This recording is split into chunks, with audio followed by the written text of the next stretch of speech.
네, 정치비상구 2부 순서 시작하도록 하겠습니다. 늘 그렇죠. 변희재 미디어워치 대표 나오셨습니다. 네, 안녕하십니까. 변 대표님, 제가 얘기 들어보니까 이번에 결혼 이제 9월에 식을 앞두고 계시잖아요. 네, 28일. 그 유명인들이 예. 혼수를 다 해줬다는 얘기가 있습니다, 지금. 예. 근데 그게 뭐 싼 것들이에요. 아니, 그러면 안 싼 되죠. 예. 것들입니다. 예, 네. 예. 그러니까 부주금을 주는 거를 미리 이렇게 지금 신혼생활 하고 있으니까 돌려가지고 이 선물로 줘서 임수경 씨가 세탁기. 세탁기. 네. 예, 그리고 침대는요? 침대를 손혜연 씨가. 손혜원 의원님이 예, 침대. 예, 그다음에 예. 그리고 청소기를 안진걸. 안진걸 대표님 해주셨고 예. TV는요? TV를 저 스픽스의 정기환 대표가 해줬고. 정기환 대표. 어. 자, 그럼 또 식기세척기는요? 세척기를 저 예. 이현주 의원이. 예. 야, 이거 예. 뭐 거의 뭐 이렇게 정치권에 계신 분들이 예. 많이 해주셨는데 싸게 한 겁니다. 예. 싸게 한 거예요? 예. 싸게 해가지고 어쨌든 잘 쓰고 있죠. 네. 근데 저는 사실은 이 혼수 개념이 옛날에는 막 이 신부가 뭐 혼수 마련하고 뭐 이런 거 있었다 그랬잖아요. 네. 근데 이 가정기구들이 정말 싸졌더라고요. 기술 발전 속도와 예, 비례해서 예, 예, 내려갔군요. 예. 예. 전부 다 지금 제가 말씀드린 거 다 지금 다 100만 원 이하, 50만 원 이하짜리들이에요 지금 다. 그 브랜드가 국내 브랜드인 게 국내 상당수되고. 브랜드고. 손혜원 씨만 그 침대 좀 그분은 원래 좀 이제 그쪽에 좀 있잖아요 조회가 이런 거. 네. 워낙에 좋은 침대를 해와서 그렇지 나머지 분들은 정말 실용적인 거였죠. 예. 갑자기 저희 부담되는 것 같은데 그런 상황인데 아니 그리고 제가 또 하나 소식을 들으니까 최순실 씨가 옥중에서 편지를 보냈다고요? 원래는 제가 태블릿 네. PC 조작을 파헤치면서 최순실 씨와 다 협의하지 않았겠어요? 그러니까 최순실 씨가 이 PC를 사용 안 한 것까지는 뭐 자기 주장인데 네. 그 주변 사람들의 각종 이메일, 뭐 전화번호 이게 태블릿 PC에 담겨 있기 때문에 이걸 다 확인해야 되니까 네. 저는 뭐 일주일에 한 번씩 최순실 씨와 이 편지를 교환하면서 다 이제 이 진실을 밝혀갔는데 그러면 꾸준히 해온 겁니까? 서신 원래는 교환은? 그렇죠. 원래는. 근데 원래는 네. 이 태블릿 PC 조작을 완전히 밝히는 과정에서 최순실 씨도 놀랬나 봐요. 그러니까 이미 집권한 윤석열 대통령, 한동훈 법무장관이 조작한 혐의가 나오니까 뭐 우리 같은 경우는 그냥 야 이거는 대통령 법무장관 책임이다 밀고 가는데 감옥에 있는 사람은 이제 이게 무서우니까 그 싸움을 못 하면서 이제 저희랑 결별을 하게 된 거죠. 전에는 예. 그 결별을 해서 계속해서 사실 최순실 씨하고 정유라는 윤석열 만세, 한동훈 만세를 외치고 다녔어요, 사실은. 근데 지금 이 상태에서는 국정농단에 관련된 중에서 최순실 씨 한 명만 지금 감옥에 있습니다. 다 나왔어요. 나온 정도가 아니지. 그 정호성 씨는 최근에 비서관 갔잖아요. 정호성은 이제 비서관으로 가고 네. 뭐 안종범 같은 경우는 지금 민간 그 경제 포럼을 만들었는데 뭐 정부의 그 요직의 뭐 장관들이 다 도와주고 있고 그래요? 뭐 이렇게 가고 있는데 나머지들은 다 사면 복권돼서 총선도 출마하고 그러지 않았습니까? 근데 네. 자기만 감옥에 있으니까 이제는 도저히 안 되겠다. 그래서 지난주에 저희한테 편지를 보내서 1태블릿 PC를 지금 최순실 씨가 갖고 있거든요. JTBC 보도한 부분은. 그 가지고 있다 어떻게 가지고 있어요? 그러니까 저희가 반환 소송 이겨가지고 작년 말에 확보를 했는데 뭐 이거를 뭐 터트리면은 총선 때 윤석열에게 뭐 부담이 되니 뭐니 뭐 헛소리 하면서 안 하다가 이제 뭐 총선도 끝났고 여전히 감옥에 있으니까 이제 이거를 공개하겠다.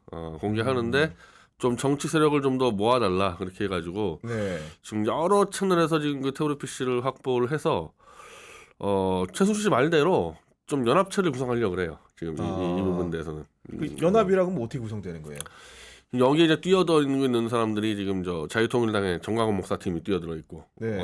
이미 장소 녹취록 확보하고 있기 때문에 우리는 그리고 저기 소나무당 소영길 대표한테도 따로 연락을 했습니다. 저 최순실 씨가 그래서 이걸 해달라 그랬고 저기 뉴탐사 저 강진구 대표 쪽에서 네. 뭐 우리 미디어 치는 뭐 당연하고 그래서 그러면은 이거는 좌우 단체들이나 정당들이 다 합쳐서 태블릿 진상 규명 공대인을 만들어서 그 차원에서 태블릿 PC를 받아가지고 포렌식으로 검증할까 지금 그런 논의들을 하고 있습니다. 네, 무슨 말씀인지 알겠습니다. 포항 유전 개발에 물리 분석을 수행한 그 액트지오라는 회사인데요. 이 회사가 언론 취재 결과 2019년 1월부터 2023년 3월까지 4년간 법인 영업세를 체납한 상태였다고 합니다. 물론 그 체납한 세금의 규모는 $1,650, 한화로는 약 200만 원 상당이긴 한데 여하간 정부가 대형 국책 사업을 수행하면서 체납 업체랑 계약을 했다. 요거는 좀 이상한 거 아닙니까, 배 대표님? 우리가 국내에서 이렇게 뭐 입찰을 할 때도 반드시 수납 완납 이 증명이 필요합니다. 아, 그거 네. 필요한 거예요, 무조건. 예. 네, 그래서 그거 제출해야 돼요. 제출해야 되기 때문에 어떤 회사든 이 국책 사업에 들어가려면은 세금을 체납하는 경우가 없어요. 체납했다가 갚을 수 있잖아요. 사실 그 기록도 남기 때문에 나중에 또 뭔가 마이너스가 될지 몰라서 그런 일을 하는 사람들은 체납할 수가 없죠. 그리고 체납액이 아까 $1,650 그랬는데 제가 사정을 좀 이렇게 기사를 통해 보니까 2019년, 21년, 22년에 $50씩 세 번을 안 냈다는 거예요. 거기다 가산금 등이 붙어서 $1,650인 건데 그 보면 이게 뭐냐? 텍사스 주정부법을 보면은 매출액 기준으로 세금이 매겨지나 봐요. 근데 이 업체는 그렇게 쉽게 얘기해서 매출이 작아서 그냥 기본적으로 등록 서비스 대금 용도로만 $50씩만 낸 거예요. 그렇겠네요. 그럼 작은 회사라는 거잖아요. 그 쉽게 얘기해서. 없었다는 얘기죠. 근데 매출이 그 작은 회사가 매출이 예. 없었고 아마 $50가 없었다기보다는 직원이 없다 보니까 네. 담당하는 직원이 없다 보니까 놓쳤을 가능성이 높죠. 저런 경우는. 실무적으로. 그리고 그렇다면 아마 이 회사는 그동안에 이런 큰 국책 사업은 참여했을 가능성이 없죠. 아니 근데 우리 대통령은 그 지난주 월요일에 발표할 때 세계 최고의 심해 영국 기업이라며요. 그래서 그때 다들 엑선모빌 정도 생각하고 있었어요. 엑선모빌 정도가 들어왔나 그랬는데 엑선모빌이 과연 동일에 들어올까 그랬었는데 그 대통령은 자료를 봤으면 네. 새빨간 거짓말하는 거잖아요. 저거는 못 봤으면 계속 주로 다 못 봤다고 얘기하니까 항상 저분은 네. 그럼 결과적으로 이제 거짓말하게 된 거죠 완전히. 그러니까 대통령이 발표하고도 의문이 가시질 않고 액트지오란 회사를 뒤져보니까 소규모 회사 같고 본사 소재지도 집 주소가 나오고 영국에 있는 지사도 집 주소 나오고 이러니까 사람들이 이제 기자회견 열라고 여러 가지 하니까 7일날 열긴 열었어요. 금요일날에. 그리고 이것저것 해명을 했는데 오히려 해명이 좀 약간 곱된 분위기 아니에요? 해명은 네. 아예 안 됐죠. 네. 0%죠, 0%. 왜냐하면은 이게 하필이면은 호주의 그 회사 명이 뭐죠? 저도 우드사이드에서 10여 년 이상을 탐사하다가 여기는 시장성이 없다 해가지고 물러났을 거 아닙니까? 네. 그러면은 그에 대한 당연한 보고서가 있을 거예요. 그리고 아마 거기에 석유공사도 같이 했었기 때문에 국내에서 갖고 있겠죠. 네. 근데 이 뒤에 들어와가지고 이 1인 기업이 아니다. 이 호주의 뭐라고요? 우드사이드. 우드사이드. 큰일 납니다, 이거. 우드사이드 같은 네. 거기와 달리 여기는 시장성 있는 유전이 있다고 얘기하려면은 호주의 회사와는 다른 방법론을 썼던가 아니면 그 회사가 못 본 거를 얘기해야 될 거 아닙니까? 그래서 그렇죠. 그러니까 당연히 기자회견 때 그 질문이 나왔는데 그거는 영업비밀이라고 얘기할 수 없다 그러면은 제일 궁금한 것이자 결과나 마찬가지는 그 질문을 답을 안 한 거잖아요. 그러니까 결국은 사람들이 또 이게 140억 배로 최대치긴 하지만은 있다고 해놓으니까 그 매장량을 말 그대로 확증한 근거가 뭔지를 되게 궁금해하잖아요. 그러니까 이제 당연히 그런 질문이 나왔고 그 얘기는 그 말 그대로 그 미국에 있는 업체 말고 다른 국내 전문가나 외국에 있는 전문가들이 교차 검증을 그냥 물었을 거 아닙니까? 그랬더니 이제 그 지질자원연구원의 박사 한 분이 검증한 사람이 나와서 한 얘기가 요를 하면은 그 매장량 결과에 대한 수리적인 해석을 자기가 검증한 게 아니고 그런 방법론, 그런 결론을 도출하기 전에 있었던 그 방법론이 옳은 건지 따져봤다는 거예요. 근데 그런데 대통령이 발표할 수 있는 겁니까 이게? 그 30억에서 140억 사실 이것도 이 발표하는 좀 관리를 볼 때는 네. 잘못된 발표. 왜냐하면 최저는 무조건 0입니다. 0. 0을 염두에 두고 가야 돼요. 없을 수도 있으니까. 그게 제일 많아요. 그 가능성이. 여기서도 20%라 그러잖아요. 그러면 없을 가능성이 80%이기 때문에 무조건 0으로 들어가야 되는데 그것도 좀 관리하고 다르게 발표를 했었고 아까 말씀드린 대로 호주 기업과 뭐가 달랐는지를 얘기를 못한다 그러면은 우리는 검증할 수 있는 게 아무것도 없는 거죠. 그러니까 시추공 하나 파는데도 얘기 들어보면 지금 정부 주장으로는 1,000억인데 석유공사에 야당에서 물어보니까 1,200억 한다는 겁니다. 그거는 예. 계속 올라가요. 예. 계속 올라간 계속 상황인데 올라갑니다. 예. 그럼 만약 보수적으로 1,000억이라고 쳐요. 5개 파도 5,000억이니까 국민 혈세가 쓰이는 거고 그 예산도 지금 없을 거 아닙니까? 석유공사 예산은 네. 없어서 네. 저러면은 저건 예산 특별 편성을 해야 되는 거죠. 지금 현재 석유공사가 거의 파산 상태라 해외 자원 개발 때문에 그런 거죠, 그게. 그래서 뭐 투자 잘못해서 그런 네. 건데 그런 상황이니까 만약에 이게 석유공사에 자체적으로 간다 그러면 그냥 던져놓으면 되는데 국민의 혈세를 추가로 거의 아마 이제 5천억이 아닐 겁니다. 거의 아마 재반 시설까지 합치면 거의 한 2조 이상가 들어갈 텐데 그냥 들어가는 거죠. 그 한 명의 그 아브레이 박사 한 명의 말만 듣고 한 2조 원이 들어가는 거죠. 그러니까 결국은 국회 예산 편성은 정부가 하지만 결국 좀 심의하고 확정하는 건 국회의 또 권한이에요. 근데 만약 예를 들어서 20% 확률이 있다고 하면 그 근거 가져와라. 자료 내놔라. 왜 안 주는 겁니까 이거?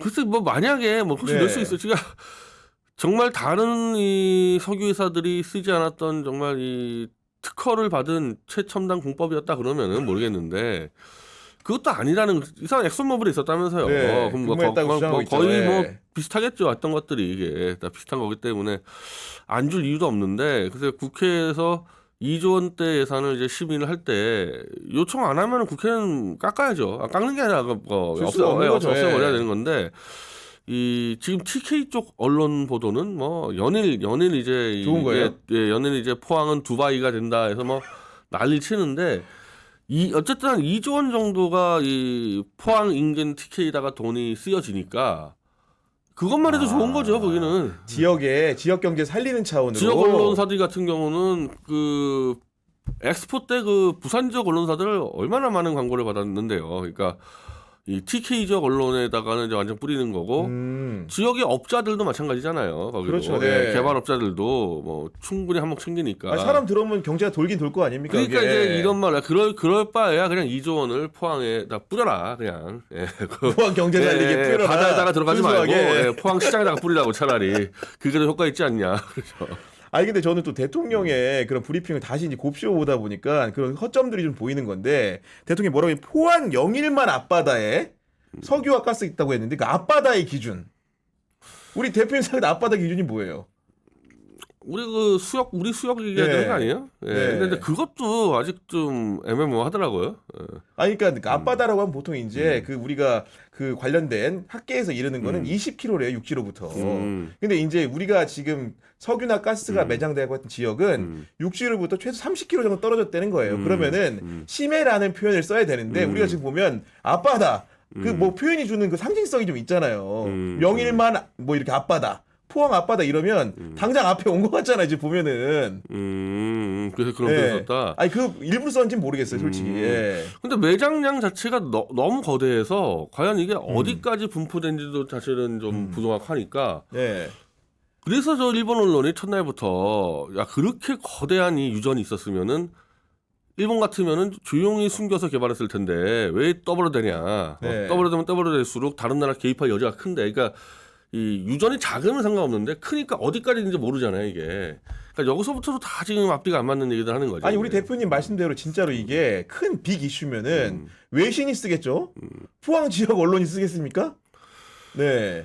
외신은 스탠다드 포스가 일찌감치 헛소리라고 네. 썼죠. 왜냐하면은 21세기 들어서 그 정도 유전이 발견되면 유가가 흔들리기 때문에 그냥 놔둘 수 있는 게 아니거든요. 그거는. 그러니까요. 네, 그러니까 당연히 일단은 그 스탠다드 포스가 쓰면서 국제 유가에는 영향을 안 미치고 있거든요. 네. 그건 아무도 지금 관심 안 갖고 있다는 얘기죠.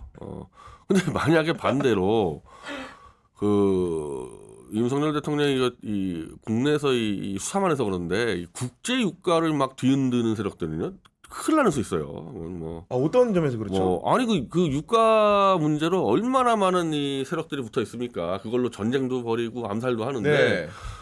얼마나 많이 죽어나갔는데요, 유가 장난치다가. 지금 최근에도 사실은 이란 문제 가지고 지금 대통령하고 전 장관이 다 죽었지 않습니까? 그렇죠. 그래서 네. 이란하고 이제 붙다 보니까 난 윤 대통령 저거 위험하더라고. 자꾸 저렇게 유가 가지고 흔들다가 오히려 어디 마피아한테 당하는 생각 못한 그런 해외 정치. 무식해서 몰라서 그런데 딴 거 몰라도 국제 유가 가지고 장난치면 큰일 나는데 다행히 국제 유가에 영향을 안 미치고 있어. 아무도 안 믿으니까. 아니 근데 여당 대응도 좀 약간 이해가 안 됐던 부분이 그 박대출 의원이 이제 시추공 하나 하는데 이제 1,000억 든다 그러니까 갑자기 그 민주당 민생회복 지원금 얘기를 하더라고요. 이게 25만 원씩 나눠주면 총 13조 든다. 그러면 우리가 130번 뚫을 수 있는 돈이다 이게. 이런 아니, 1차원적인 아까 대응인데 그러니까.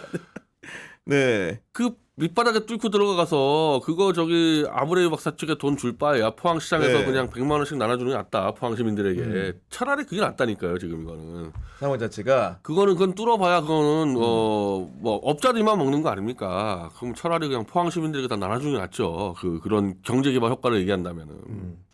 그리고 네. 지금 윤 대통령 지금 카자흐스탄 가 있죠. 네.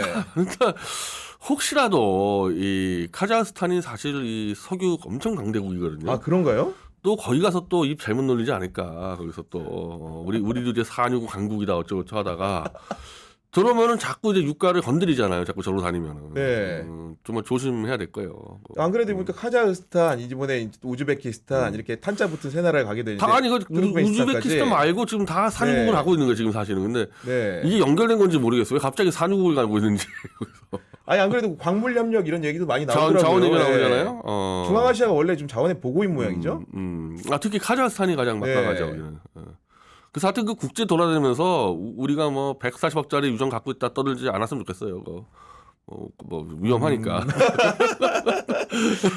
아니 그리고 그 지난주에 잠깐 얘기 나눴지만 김정숙 여사 이제 인도 그 방문한 거 가지고 후폭풍 계속 있다가 지난주 금요일에 이제 심지어는 문재인 정부 때 일했던 인사들이 기자회견까지 여러 공개를 했는데 원래 기내식비 원래는 6천만 원 몰아갔는데 이게 까보니까 실제로 식비는 한 2천만 원이고 그 말 그대로 4번 밥을 먹었다 퍼스트 클래스 그러면은 회당 비용이 한 26만 원 산정이 되나 봐요. 나머지는 뭐 보관료 이런 거였던 것 같은데 그러면 논리적 주장을 보면 그 처음에 했던 6천만 원 나눗셈하고 2천만 원 나눗셈 아예 전혀 다른 얘기 아닙니까 이거는?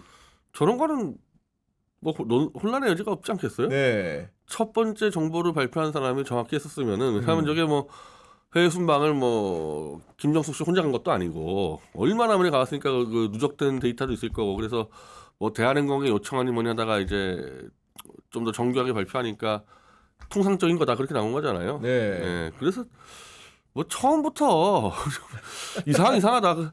이 기내식당에서 그걸 저렇게 초화스럽게 할 수가 있을까 했더니 뭐 하여튼 뭐 그건 아무것도 아니라는 거잖아요. 네, 뭐 그런 취지로 가고 있는데 오히려 그러니까 뭐 그 개혁신당 이런 데서 얘기하는 거는 이게 지금 여당한테 오히려 부메랑이 네, 가고 있다. 뭐 기내식 여당이 썼던 기내식 비용이라든가. 한번 그러면 이제 네. 전반적으로 다 검토할 필요가 있죠. 이왕 이렇게 된 거. 네, 그 아니면은 뭐 또 이제 대통령실 관급공사 부분이라든가 그 임기 초반에 이제 수주계약 매적, 수의계약 매적을 문제된 것들이 있잖아요. 그거는 그때부터 사실 문제가 된 게 하나도 해결 안 됐거든요. 네. 그때부터도 2천만 원이 넘어가는 거를 거의 이 용산에 인테리어 할 때 정말 거의 수십 건을 지금 다 수의계약으로 해가지고 사실은 특검은 그걸 해야 되거든요. 그거 그냥 지금 덮여 있습니다. 아무것도 해결 안 되고. 그러니까 뭐 보면 다누림 건설인가요? 포천에 소재하는 경기 북부에 소재하는 업체 같은데 당시에 사업을 수주했을 때 6억짜리 정도의 공사인데 그 전에 이제 관급공사 수주한 내역을 보면 그 1억이 안 되는 비용이 좀 뭐 기억하거든요. 진짜 예. 많이 기억은 안 나는데 네. 그런 사례가 너무 많이 나와가지고, 그러니까 이 청와대가 2천만 원 이상의 이 계약은 수의 계약이 안 되게 돼 있는데 수의 계약을 하는 이유는 다급했을 때 한단 말 시간이 없을 때. 보안이라든가. 그러면 예. 어떻게 되냐면은 청와대 관급공사를 많이 한 데다가 주는 거예요. 그냥 네. 급하니까. 근데 이번에 수의 계약은 생전 처음 청와대 공사 안 하는 데를 막 줬기 때문에 이건 당연히 이건 근데 왜 그 당시 이거 못 밝혔는지 모르겠어요. 야당이 물고 늘어져가지고 저건 밝혀냈어야 되고 지금이라도 저거야말로 특검 들어가야 되는 거죠. 저거. 아니 그러면 반대로 생각해 보면 총선 때도 그 여당인데 야당 심판론을 많이 얘기했잖아요. 지금도 이재호 전 의원도 이제 비난을 했지만은 뭐 2조 심판론 이런 거 얘기하다가 선거를 잘못 치렀다는 건데 지금 총선 끝난 다음에도 그 전 정부 심판하자고 하는 거 좀 그 효력은 좀 어떻게 생각하십니까? 그러니까 예. 김정숙 씨를 끌고 들어오는 거는 김관의 특검법 물타기 하려고 들어왔기 때문에 아무튼 뭐 이 정도로 밝혀지고 있으면은 뭐 야당에서는 어쩔 수 없을 것 같아요. 쌍특검 가자 그러면 그 쌍특검을 해서 김정숙과 또 하고 규명하자, 김건희 정확하게 또 다 같이 털어놓고, 그렇게 예. 하는 수밖에 없지 않겠나 그래요. 네. 이 부분 이 정도 하고 그 대북 전단 살포 요거는 좀 우리 변 대표님 입장이 좀 궁금했는데 좀 일단 1차원적인 문제부터 대북 전단 살포를 왜 하는 겁니까?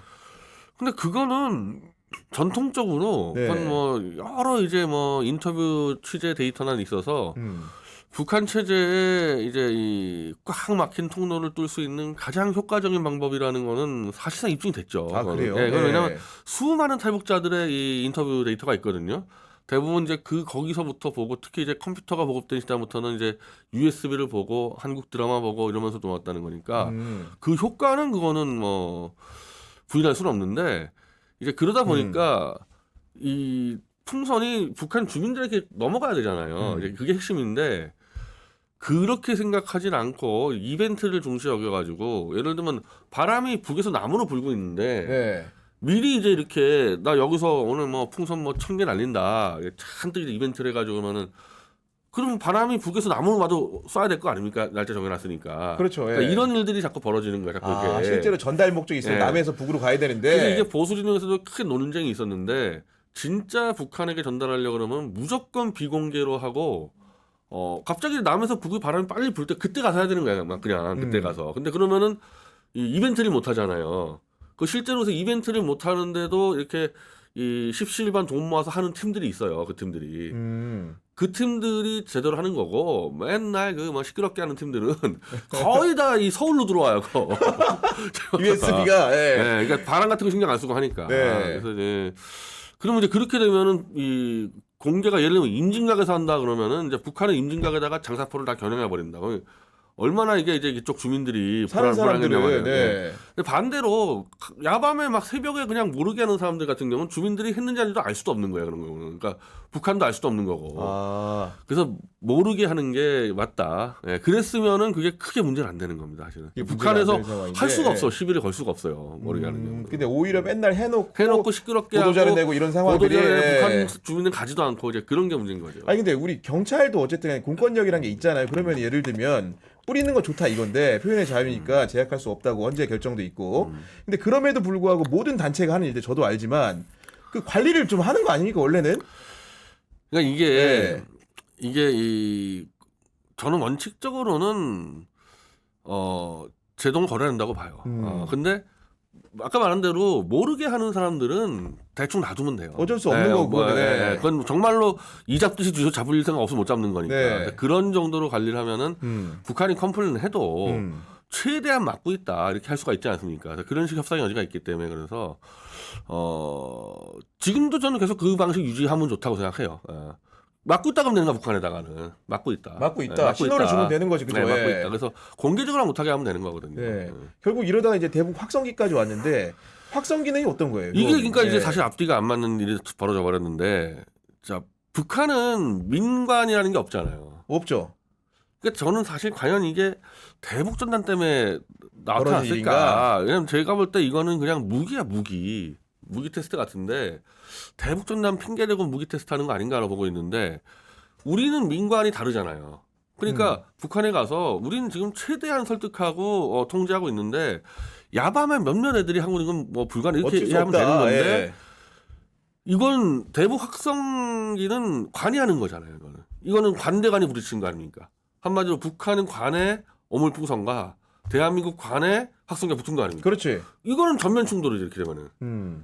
대북 풍선은 민간이 하는 건데 정부가 나서가지고 북한 입장에서 볼 땐 더 센 게 들어온 거잖아. 이거 판을 키워버린 거죠 이거는. 그렇죠. 예. 이거는 안 맞다. 무기 대응 원칙을 볼 때도 맞지가 않는 겁니다. 아, 근데 결국은 상황 자체는 이것 때문에 지금 고조되는 거 아닙니까? 남북 관계라는 게. 그러니까 지금 북한이 뭔가 자꾸 이렇게 이걸 만들고 싶어 하거든요. 자기들 무기 테스트도 하고 이 남한 국민들을 좀 불안하게 하기도 하고 국제사회도 주목도 받고 싶어 하는데 이걸 판을 키워져 버리면 특히 지금 미국 대선이 지금 북한은 항상 미국 대선 때 움직인단 말이에요. 아.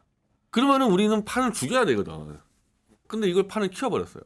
그럼 미국 입장에서도 지금 마뜩지 않은 부분이 있을 수 있는 거잖아요. 지금 이런 대치 상황은. 아마도 이제 예. 미국에 되면은 북한 입장에서는 바이든보다는 트럼프를 선호할 텐데, 그러니까 무슨 수를 써서라도 바이든보다는 트럼프 쪽에 유리하도록 그 환경을 만들려고 그러겠죠. 그러니까 이번에 오물포에서 이게 다가 아니고 미국 대선 때까지 계속되는 공작들이 시도될 겁니다. 그러면 우리 입장에서는 그거 받아줄 필요가 없거든요. 근데 문제는 그 사이에 또 행위자 하나 더 생긴 거 아닙니까? 기시다 총리가 어쨌든 간에 지난번에도 북한 가겠다고 하면서 자꾸 이렇게 얘기를 하고 있잖아요. 그럼 일본이라는 행위자가 또 크기 때문에 그 계획 순간에 또 계획 가능성이 있는 거잖아요. 예. 미국 대선 앞두고 기시다가 이제 평양 방북을 해서 일본은 뭐 전통적으로 납북자 문제가 네. 있으니까 거기서 약간의 좀 온화한 리스트가 나오고 이래버리면은 그런 흐름 속에서는 사실 트럼프가 어떻게 보면 온건 대화론자가 돼버렸거든요. 그래서 그렇게 좀 유리한 환경을 만들 수 있겠죠. 근데 남한 쪽에다가 이제 뭘 할지 모르겠어요. 그러니까 사실은 지금은 확성기를 쏘고 이게 아니라 채널을 빨리 복원시켜야 돼요. 채널. 아, 오히려 네, 채널을 복원시켜서 왜 저러는지부터 알아내야 되는 거예요. 이유를 네. 빨리 파악하는 게 좋은 네, 거다. 네, 네, 그래야 또 정확한 적확한 내용이 네. 또 나올 수 있는 거고. 지금 채널이 다 망가졌다는 거 아니에요 지금. 네. 뭐 공식 채널, 뭐 국정원 채널, 뭐 다 망가졌다는 거. 아니 우리 박근혜 정부 때 이제 그 목함지뢰 사건 때도 그때도 북한이 나중에 이제 일커질 것 같아요. 그때는 북한에서 먼저 연락이 왔다는 거 아니에요? 그런 상황들에 대비가 좀 돼 있어야 되는데 지금은 아예 다 끊겨가지고 서로 이유도 모르고 추정만 하는 거죠. 아니 근데 그런 상황 속에서 보니까 일요일 날 또 전 장병은 또 이제 근무했다는 거 아니에요. 아 이거는 뭐 사실은 뭐 어떻습니까? 그 판단 잘 된 겁니까? 일요일 날 근무하라고 하면? 지금 또 다시 천공론이 또 나오고 있습니다. 그러니까 천공의 전쟁론이 또 나오고 있는 건데 이 자꾸 이제 일들을 불안하게 하고 네. 앞뒤가 안 맞는 일들을 하고 그럼 도대체 이건 또 뭐냐 했을 때 천공이 이 남북의 긴장 갈등을 확 키워가지고 그걸 통해서 윤석열 집권을 안정화시킨다. 뭐 사실상 뭐 전쟁론 불사인데 뭐 그런 식의 지금 음모론까지 나오고 있으니까 그래서 이거 과연 되겠나 이래가지고 예를 들면은 북한에가 우리가 대북 강경책을 낸다 그래도 국민의 한 7, 80%의 강력한 지지가 있어야 되는데 그렇죠. 이 쉽지 않을 것 같거든요. 그럼 오히려 또 남한세가 더 흔들릴 수가 있으니까 지금 시점에서는 특히 미국 대선 있는 시점에서는 남한은 같이 맞불을 놓고 정면 승부할 상황은 아니에요. 그런 상황은 아니다. 그 맞물려서 그 아까 박지원 대표님 오셨을 때도 좀 여쭤봤는데 이화영 전 경기도 평화부지사 그 판결 그 내용 좀 어떻게 봤어요? 근데 그건 글쎄 하여튼 뭐 국정원 보고서가 가장 정확하지 않을까? 제가 알고는 상식적으로는. 네. 그러니까 그런 문제를 1차적으로 가장 정밀하게 조사할 수 있는 기관이 국정원밖에 없고 검찰은 2차로 조사하는 거 아닙니까? 1차 데이터 갖고 2차로 조사하는 건데 네. 국정원 담당 불량 요원이 그 정도 보고서 썼으면 그게 가장 진실에 가깝지 않겠어요? 그 쌍방울의 의도? 예. 이제 주식 부양을 위한 목적이었다. 그걸 전제로 하고 나머지를 써야 나머지를 이제 되는데 봐야 되는데 정반대로 이재명 방북을 메인에 놓고 나머지를 서브로 빼놨으니까 이게 처음부터 이게 잘못된 거 아닌가.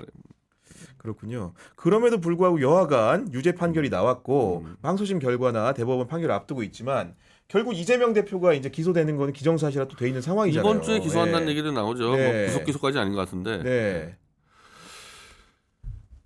아니죠. 구속 기소 할 수도 있죠, 사실은. 그러니까 물론 뭐 욕심을 낸다고 하면은 영장을 또 한 번 할 수 있겠지만은 지금 분위기는 뭐 그런 분위기까지는 아닌 것 같아요. 어떻게 할지 아니면은 뭐 회기를 어떻게 피할지 네. 모르겠지만은 그 기소가 들어가면 이재명 대표가 지금 재판을 9개인가 뭔가 아니에요. 그러니까 크게는 3개죠. 네, 뭐 전체적으로는 뭐 9개라 그래가지고 9개고 사건으로는 건으로 그런 것 같고. 그러니까 이렇게 그냥 네. 다 묶어놓고 막 이제 여론 플레이 이렇게까지 가더라고. 이러면은 재판을 받는 것들이 진행되는 과정에서 대통령 되면 이거 어떻게 되는 거냐. 그러니까. 재판 다 중단하는 거냐 어떻게 되는 거냐. 뭐 전례가 없다 보니까 이래가지고 흔드는 경향이 있는데 그래서 저는 이게 원천적으로 다 반칙으로 보이니까 처음부터 이 패배한 상대자를 저렇게 수사를 오래 많이 하는 경우는 또 전례가 없었어요. 예, 전례가 없는 거고 지금까지도 이렇게 수사를 저렇게 많이 했는데 실제로 이게 딱 범죄라는 게 안 떨어졌기 때문에 아직 구속 안 된 거거든요. 저거 지금 범죄가 뭐 확정됐다 얘기하는 것들 보면은 뭐 무슨 뭐 위증 뭐 이런 것들이고 지금 어쨌든 핵심은 부정부패만 이런 것들인데 그건 딱 떨어진 게 하나도 없었단 말이에요. 그러면 사실 저런 정도는 정치적으로 해결됐어야 되는 문제죠. 근데 또 반대로 이렇게 돼버리니까 이재명 대표 쪽도 이제 방어를 해야 되니까. 그렇죠. 난 이재명 대표 쪽도 또 상당한 또 무리수를 두고 있구나 이러면. 어떤 무리수를 두고 있는 그러니까 겁니까? 이번에 그 당원당 개정 이런 것들도 왜 저렇게 무리하지? 저게 2년 뒤 얘기를 벌써부터 막 상정을 해가지고 그때 당 대표를 내가 좀 더 해야 되니까 미리 개정하자. 네. 아니 지금 올해 안에 윤석열을 끌어내려 달라는 게 민인데 2년 뒤 상황을 지금 보고 왔다 갔다 하는 이거는 자꾸 자기 안위만 챙긴다는 느낌이 들게 하니까 어찌 보면 반대급분 또 야당은 또 잘못되고 있는 거죠. 워낙 세게 때려잡았기 때문에 방어를 너무 세게 들어오니까 국민적인 공적인 이 문제는 사라지고 사적 정치 보복과 사적 방어만 있는 상태가 된 거죠. 네. 그런 부분들이 좀 우려돼 보인다. 그래서 이 상임위 문제도 원칙적으로는 지난 2년 동안 그 관례대로 운영위하고 법사위를 줬잖아요, 여당에. 네. 근데 그 사실 여당은 할 말이 없죠. 그 운영위와 법사위 똑바로 한 거 하나도 없잖아요. 아까 얘기했던 그 대통령실의 그 이상한 하청업체들 밀고 들어온 것들 그거 단 하나도 안 잡았습니다, 운영위에서. 원래 운영위가 했어야 되는 건데 그걸 다 안 해놓으니까 이게 어쩔 수 없이 여당이 법사위 운영을 가져간다는 거 아니겠어요? 네. 그럼 이게 사실은 국민들에게 공적인 의미로 얘기가 돼야 되는데 저는 이 이재명 대표가 이 당원 당규 개정에 같이 맞물려 가면서 아니 이거 국회 상임위 문제까지도 이거 이재명의 개인을 위한 정치적 목적 아니냐고 실제로 그렇게 공격을 하고 있고 오늘 오세훈이나 맞아요. 네. 그런 빌미가 제공되고 있는 거죠. 예. 반대로 이제 국민의힘 상황 마지막으로 좀 얘기를 해보면은 거기도 이제 당원 당규 이제 개정을 하려고 하죠. 왜냐하면 이게 뭐 다른 문제가 아니고 그 당원 국민투표 비율을 어떻게 조정할 것인가라는 문제, 지도 체제를 어떻게 바꿀 것이냐 문제인데 내일이면 답안이 나올 것 같은데 여하간 그런 제도적인 그 바뀐 문제와는 무방하게 대체적인 분위기는 어대한이라고 다 그럽니다. 어차피 대표는 한동훈 아니냐 그런데 실제로 그래요? 그래서 근데 그건 나는 언론 보도가 그렇게 가고 있는 것 같고 네. 당원 투표만 높아지기 시작했을 때 그리고 뭐 국민 투표를 하더라도 좀 마찬가지라 보는데 범보수 쪽인 분위기나 보고 그리고 이제 이미 이 자유통일당의 저 전광훈 목사 당원들이 워낙에 이중당적을 많이 갖고 있어가지고 국힘당에 한 최소 10만 명 이상 들어가 있었거든요. 그래가지고 그 당시 2년 전에 이 전당대회 때도 김재원이 뭐 1등하고 이런 문제가 벌어졌었는데 보수 전체적으로는 한동훈 비토가 워낙 강해서 저는 그냥 언론이 그냥 잘 모르고 쓰고 있는 거 아닌가. 예, 전혀 그렇지 않아요. 그리고 실제로는 투표를 만약에 해보면 그 다른 결과가 나올 수 있다. 전혀 그런 분위기 네. 아닙니다 이거. 아니 그럼 변 대표님 보시기에는 당권 주자라는 게 지금 사실 나온 사람 뻔하잖아요. 그럼 누가 지금 유력한 거예요? 그러면? 근데 이제 그 전에 이제 더 큰 문제는 결국에는 왜 시간이 걸렸지만은 이제 이 정광훈 목사 세력이 윤석열 트림 투쟁을 선언했거든요. 결국에는 이제 이번 주말부터. 이번 주말 주말부터 시작을 했. 지난 주말부터 지난 주말부터 투쟁을 했고. 그래서 아까 얘기했던 그 최순실 태블릿 PC 문제를 정광훈 목사가 지금 증거를 모으고 있고, 뭐 당연히 이제 뭐 저랑 접촉이 될 텐데 그걸로 밀어붙였을 때 일단 한동훈은 못 버틸걸요. 한동훈은. 윤석열까지는 모르겠는데 네. 일단 한동훈은 4팀에서 장시와의 관계가 워낙 뚜렷하게 밝혀졌기 때문에 그래서 이런 문제를 그러니까 제가 이제 좀 이 정치 기사 볼 때 워낙 한국 언론이 태블릿 PC 문제를 그냥 은폐해 버리니까 엄청난 변수가 있는데 이걸 빼고 얘기하니까 다 헛소리로 하는 것 같아요. 지금 사실은 한동훈이 결정났다 말도 안 되는 얘기예요. 지금 한동훈은 목이 날아갈까 말까 그런 상황인데 네. 이런 거를 사실상 제가 볼 때 고의로 은폐하거든요. 태블릿 PC 문제 같은. 그러니까 똑바른 분석이 안 나오는 거죠. 잘못된 분석 나오는 거죠. 그러면 이제 뭐 좋습니다. 한동훈 위원장의 보수의 위상이 만약에 우리 지금 언론의 관측과 다르다. 그럴 경우에 그러면 그럼에도 궁금한 건 그렇죠. 누가 되냐 그러면. 네. 아니 근데 만약에 네. 이 한동훈 어쨌든 지금 정광훈 서쪽은 한동훈 잡는 데가 가장 네. 1차 목표인데 그거 잡으려고 태블릿 PC를 쓰다가는 그거는 뭐 이 국힘당 전체까지 다 태울 수 있는 상황이에요. 태울 수 있는 상황이어서 보수는 아마 전면 개편될 겁니다. 그래서 뭐 지금 하는 전당대회는 별로 의미가 없어지는 수가 있는 거죠. 네. 무슨 말씀인지 알겠습니다. 오늘도 이제 변희재 대표님과 함께 다양한 현안들 살피다 보니까 시간이 다 됐습니다. 오늘은 또 저녁 때 일정 어떻게 되십니까? 제가 이제 월요일이니까 가서 10퍽을 좀 가서 하고 네. 스픽스 요즘에 그 김미아 씨가 이제 그러니까요. 예. 오래간만에 나오셔가지고 좀 김미아 씨를 좀 도와주느라 제가 지금 네. 스픽스 지금 댓글이 치폭 좀 길게 해달라고 이렇게 한다는데. 치폭을 좀 길게는 못하는 게 있어요. 아니 왜 못하는 이유가 왜 뭐죠? 그냥 이제 뭐 이 10폭은 그냥 제가 할 것만 딱딱딱 짚어가지고 네. 워낙 딴 데 많이 나가다 보니까 이제 망라에서 뭐 예를 들면 예. 뭐 포항이니 뭐 이런 얘기들은 딴 데서 하고 그런 얘기 별로 안 하다 보니까 아니 근데 김미화 씨 같은 경우에는 지금 스픽스에서 며칠 같이 하시는 거예요? 저 이틀 같이 하는데 네. 뭐 한번 뭐 좀 더 늘려달라고 하고 하여튼 뭐 저는 김미아 씨하고는 한 10몇 년 동안 같이 재판을 했던 관계여가지고 아니 근데 재판하면서 친해진 거예요 그러면? 재판할 때는 안 좋았었죠. 재판. 근데 이제 네. 다른 사람에 비해서는 재판하면 이거 노문 표절 문제였거든요. 아. 다른 사람에 비해서는 굉장히 깨끗하게 잘 해결된 거예요. 그러니까 그 제기를 제가 김미아 문제 씨의 제기를 했었는데, 문제 제기를 한 거예요. 문제 제기를 했었는데 네. 일단 이분은 다른 사람들은 그냥 배째는데 네. 일단 문제 제기가 되니까 시사 프로를 다 그만두고 그리고 성균관대학교 논문을 자기가 봤을 때 표절은 아니지만은 오류 있던 것들을 다 정정해가지고 다 다시 제출하고 고치고. 거기까지 다 하고 재판을 걸어서 재판은 저희가 이제 지긴 했는데 네. 그렇다고 또 뭐 표절 아닌 거 이건 아니고 왜냐하면 김미아 씨가 조치를 잘해놨기 때문에 네. 그러니까 우리 입장에서는 뭐 그렇게 나쁜 결과가 아닌 좀 그래도 생각보다 이분 아니 근데 종합을 해보면은 이렇게 하우할 사이는 아닌 것 같은데 이렇게 괜찮아요 관계가? 어떻게 비춰가지고? 왜냐하면 그때도 우리가 재판에서 많이 인정을 했던 게 다른 사람들은 김미아 씨보다 훨씬 더 악질적인 표현인데 그냥 버티거든요. 김미아 씨는 자기가 취할 건 다 취해놨어요. 취해놓고 소송 돌아가지고 네. 우리가 그렇게 막 우리가 반드시 이건 이렇게 하지 않았고 끝나고도 잘 정리가 돼가지고. 그러니까 과거에는 네. 어떻게 보면 적대적인 관계였죠. 네. 지금 동지까지는 아니어도 여하간 네. 우호적인 관계로 네. 하면서 네. 심지어 방송까지 이제 네, 방송 이게 맞습니다. 화해 방송인 거예요 쉽게 얘기해서. 뭐 그렇게 봐도 되는 그죠? 거죠. 이게 저는 원래 친한 줄 알았어요 그게. 아니, 그러니까 재판할 때도 네. 계속 자주 만나잖아요. 재판에. 네. 김미아 씨도 변호사 안 쓰고 저도 변호사 안 썼거든요. 그러니까 직접 했어요? 직접 만나는 거니까. 민사 재판인데. 네, 만나다 보니까 네. 뭐 나중에 잘 되면 또 방송도 같이 하자 그런 일도 왔다 갔다. 그러니까 했었고. 손배소를 제기한 거군요. 네, 쉽게 얘기해서 네, 네. 네, 언론 보도에 대해서. 저는 원래 두 분이 친하다가 오랜만에 만나서 방송 같이 하는 줄 알았는데 이게 재판으로 악연이었지만 네. 지금 굉장히 와 정말 이건 뭐 특별한 관계 같습니다. 그 정도라면. 그러니까 본인도 이제 네. 의욕이 있고 한번 성공시켜 보겠다는 네. 좀 돕고 있는 상황입니다. 알겠습니다. 구경의 정치비상구는 내일 오후 4시에 또 찾아뵙도록 하겠습니다. 경향TV 구독, 좋아요, 팟빵에서도 많은 청취 부탁드립니다. 지금까지 시청해주셔서 감사합니다.